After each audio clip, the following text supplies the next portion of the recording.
નમસ્કાર મિત્રો, આજના વિડીયોમાં ખૂબ જ અગત્યનો ટોપિક ગુજરાતના દેશી રજવાડા, જેમાં આપણે ભાવસિંહ ગોહિલ બીજા વિશે તમામ વિગતો જોવાના છીએ, તો વિડીયો અંત સુધી જોશો।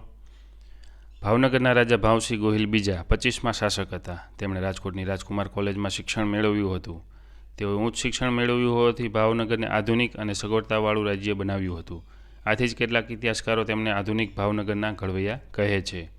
ભાવસિંહ ગોહિલ બીજાના મહત્ત્વના કાર્યો જોઈએ તો તેમણે સ્ત્રી કેળવણીને ઉત્તેજન અને પડદાના રિવાજની નાબૂદી કરી। ભાવસિંહ દ્વારા દુષ્કાળ વખતે રાહત કાર્યો ખોલ્યા હતા। તેઓએ દુષ્કાળ સંહિતા રચી, ગરીબખાના, કેટલ કેમ્પ ખોલ્યા અને 30 લાખની લોન લઈ રાહત કાર્યો શરૂ કર્યા હતા।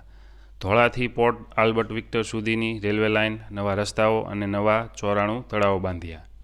ભાવનગરમાં પ્લેગ ફાટી નીકળ્યો ત્યારે ખૂબ જ સારા પગલાં ભર્યા હતા। કાઉન્સિલ પદ્ધતિના વહીવટની જગ્યાએ દીવાન અને નાયબ દીવાનની પ્રથા ચાલુ કરી હતી। પ્રજાપ્રતિનિધિ સભાની રચના કરી પોતાની પ્રજાને લોકશાહીનો ખ્યાલ આપ્યો અને જાગૃત બનાવ્યા। ખેડૂત સંકટ નિવારણ ફંડ ઊભું કર્યું। ઉપરાંત ખેડૂતોની સ્થિતિ સુધારવા મોડેલ ફાર્મ સહકારી મંડળીની રચના કરી હતી।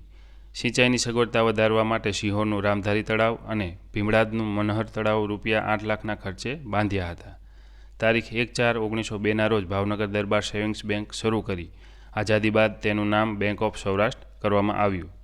તેઓના કાળમાં 141 કિલોમીટર નવી રેલવે લાઇનો નાખવામાં આવી હતી। ઈસવીસન 1919માં સૌરાષ્ટ્રમાં સૌપ્રથમ દારૂબંધી ફરમાવી હતી। ઈસવીસન 1918માં ગોપનાથ મેટર્નિટી હોસ્પિટલનો પાયો નાખ્યો અને નંદકુંવરબા રાજપૂત વિદ્યાલય સ્થાપ્યા હતા। તેઓના મહારાણી નંદકુંવરબાએ સ્ત્રીઓની સ્થિતિ સુધારવા માટે ઘણા બધા પ્રયત્નો કર્યા હતા। તો મિત્રો, આવા જ સરસ મજાના વિડીયો તમે મારી ચેનલ ઉપર જોઈ શકો છો। તો મારી ચેનલને સબસ્ક્રાઈબ કરો અને વિડીયો શેર પણ કરશો। આભાર।